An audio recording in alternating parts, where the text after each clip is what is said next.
चलो तो आ गया फिर से एक बार जो है सो छंद का तमाशा देखने आ गया।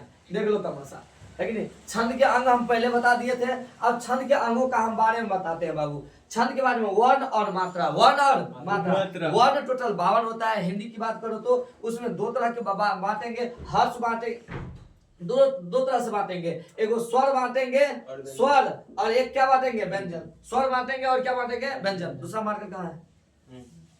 स्वर बांटेंगे और क्या बांटेंगे, व्यंजन। स्वर और व्यंजन, स्वर और व्यंजन बांटेंगे। स्वर को दो भाग में, हर्ष और दीर्घ, हर्ष और दीर्घ, हर्ष और दीर्घ। हर्ष को हर्ष जो छोटी मात्रा होता है उसको एक बार गिना जाता है, छोटी मात्रा को एक बार। छोटी मात्रा कौन है? अ ई उ, अ ई उ, ठीक है ना, अ ई उ, जैसे हम बता दिए थे पिछले वीडियो में। और ठीक उसी तरह से बड़ी मात्रा क्या है? आ ई उ और ए आई वाला सब बड़ी मात्रा में आएगा। छोटी मात्रा होता है ये खाली जगह, या हर्षिकार, इधर दुर्घिकार, इधर जो होता है बड़ी मात्रा, इसको क्या कहते हैं? दो मात्रा रहेगा, तीन मात्रा, उसको क्या कहेंगे?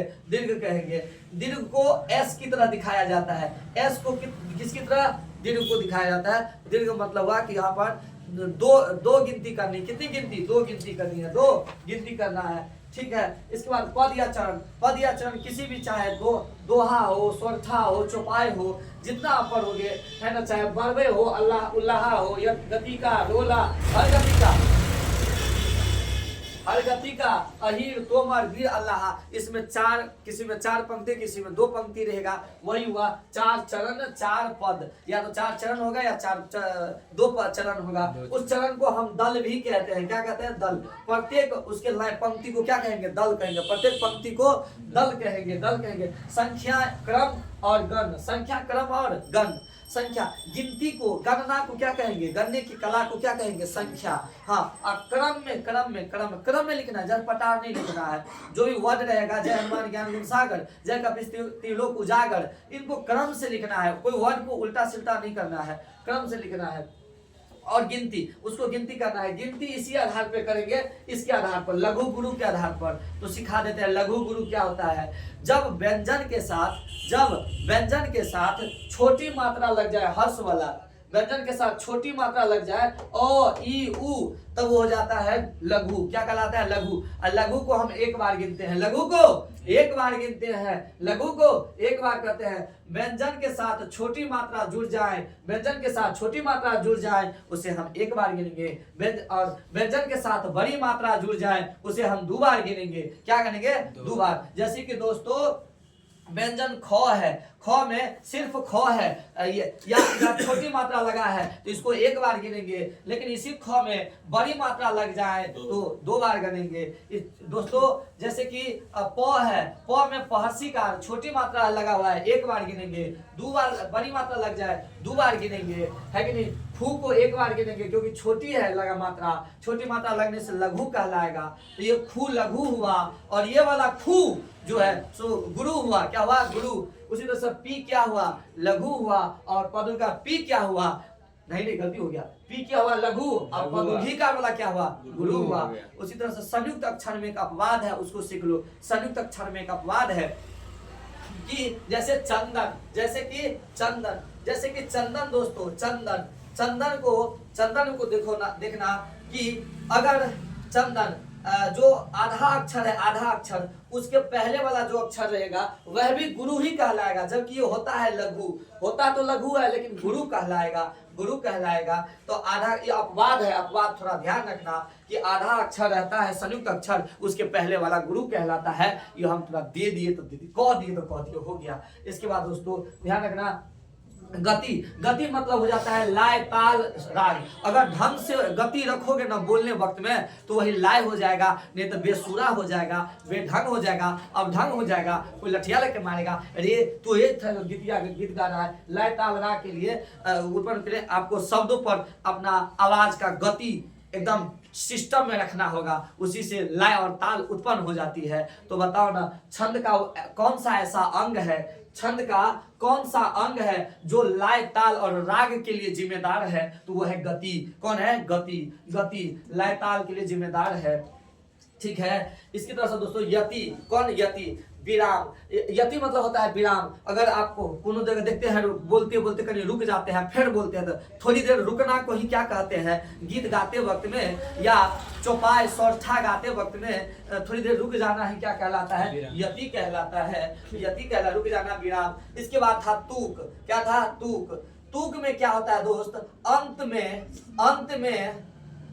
अंत में किसी भी लाइन के, किसी भी दल के, किसी भी पंक्ति के, किसी भी चरण के अंतिम भाग को मिलाना रहता है। मिलाना, उसके लय और ताल, राग, ध्वनि, अक्षर को मिलाना रहता है। तो अंत में क्या होता है, उसको तुकांत मिलाना रहता है। क्या दोस्तों, तुकांत। तो तुकांत मिलाना ही क्या कहलाता है, तुक। क्या कहलाता है, तुक। अंतिम भाग को मिला। जय हनुमान ज्ञान गुण सागर, जय कपिस्ती हो लोक उजागर, मिला र देखा कि नहीं, ये अपना तुक है, ये तुक है। इस तरह से इसका अंग आप समझे, गन्ना भी सिखा दी कैसे गिनेंगे। श्री गुरु चरण सरोज रज निज मन मुकुर सुधार, वरनो रघुवर विमल जस जो दायक फल चार। देखो कितना अच्छा है। इसको गिनेंगे दोस्त तो 24 पुर जाना चाहिए। कितना, 24। छोटी मात्रा को एक ही बार गिनना है, बड़ी मात्रा को 2 बार गिनना है। देखो गौ में छोटी मात्रा लगल है, 1 बार गिनेंगे। रू में छोटी मात्रा लगल है, 1 बार गिनेंगे। 1 2 3 4 5 6 7। ये बड़ी, ये ओकार का मात्रा है। ओकार का मात्रा इसमें आता है दोस्तों, एई में। एई को 2 बार गिनते हैं। कितना बार, 2 बार गिनते हैं। 1 1 2 3 4 5 6 7 8 9 10 11 12। इसको नहीं करेंगे। 12 13 14 15 16 17 18 19 20 21 22 22 आएगा। दुर्घिकार की मात्रा है तो 24। इसको गणना पड़ेगा, दुर्घिकार की मात्रा को गणना पड़ेगा, उसको नहीं छोड़ सकते हैं। तो 24। देखो 24, इसमें भी 24 पुर जाएगा। इस तरह से आप गणोगे तो दोस्तों ध्यान रखना, यही सब गुण बढ़ाती है, खासियत बढ़ाती है, छंद बनाती है। गुण और खासियत क्या बढ़ा देता है, छंद का प्रयोग करना चाहिए बोलते वक्त में। अगर इस सीख जाओगे तो सुंदरता आती है। क्या आती है, सुंदरता आती है। और सुंदरता बढ़ाना ही क्या, सुंदरता बढ़ाना को हम और बोलते हैं आह्लादित करना, मन को आह्लादित करना। तो बताओ हिंदी जो वाक्य है उसमें कौन सा एक ऐसा चीज डालने से मन को आह्लादित यानी प्रसन्नता आती है, आह्लादित हो जाती है। आह्लादित मतलब प्रशंसा कौन, किसके अंग से हो जाती है, तो हो जाता है किसके अंग से, छंद के प्रयोग से। तो छंद का प्रयोग करना चाहिए। सबसे पहले पिंगल ऋषि ने किया था, पिंगल ऋषि ने इसका खोज किया था, पिंगल ऋषि ने। और इस छंद का प्रयोग किस किताब में पहली बार हुआ, किस ग्रंथ में हुआ, किस साहित्य, महासाहित्य, महाग्रंथ में हुआ है, तो वह ऋग्वेद है। सबसे पहले इनका प्रयोग कहाँ हुआ है, ऋग्वेद में इसकी जानकारी मिलती है। ऋग्वेद में जानकारी किस ऋषि ने खोज किया, पिंगल ऋषि ने। एक और बंदा है वासुदेव नंदन। उसने वासुदेव नंदन ने कहा कि अगर आपको वर्ण, मात्रा, पद, चरण, संख्या, क्रम, लघु, गुरु, गति, यति, विराम, तुक, इस सब का जानकारी है या आप इस सब की जानकारी लेती है, इसका मतलब आपको छंद आता है। तो छंद को परिभाषित किया इन्होंने इसी शब्दों में। छंद को परिभाषित किया इन्हीं शब्दों में। किसने किया, वासुदेव प्रसाद ने किया। जय हिंद, जय भारत दोस्तों। अब आपको छंद के भेद में जानते हो 3 है, मात्रिक, वर्णिक और मुक्तक। तो मात्रिक में क्या होता है दोस्तों, कुछ नहीं, बड़ी बात है। दूगो ध्यान रखना, जब गिनने लगोगे ना, जब गिनोगे ना, तो गिनते वक्त में अगर पद चरण बराबर हो जाए, जैसे देखो दोस्तों इसमें 1 2 3 4 अगर बराबर हो गया, देखो 1 2 3 4 बराबर है, इसमें भी 2, पद या चरण बराबर हो गया, लेकिन इसको जब गिनेंगे तो लघु और गुरु बराबर नहीं होगा। तो लघु गुरु अगर बराबर नहीं होगा तो क्या कहलाएगा, मात्रिक। और वर्णिक में क्या होगा, जब गिनोगे तो ई भी बराबर होगा और ई भी बराबर होगा, लघु गुरु भी बराबर होगा। समझ में आया, दोनों बराबर हो जाता है गिनते वक्त में। किसमें, इसमें वर्णिक में। इस तरह से हम आपको बता दिए। अब जो उदाहरण के साथ हम आएंगे, वो अगले छोटे से वीडियो में फिर से आएंगे। तो 5-7 मिनट का वीडियो बनाते हैं ताकि आपको बोरिंग नहीं लगे, शॉर्ट टाइम वीडियो बनाते हैं। जय हिंद, जय भारत दोस्तों। चलो देखते रहो कितना हुआ।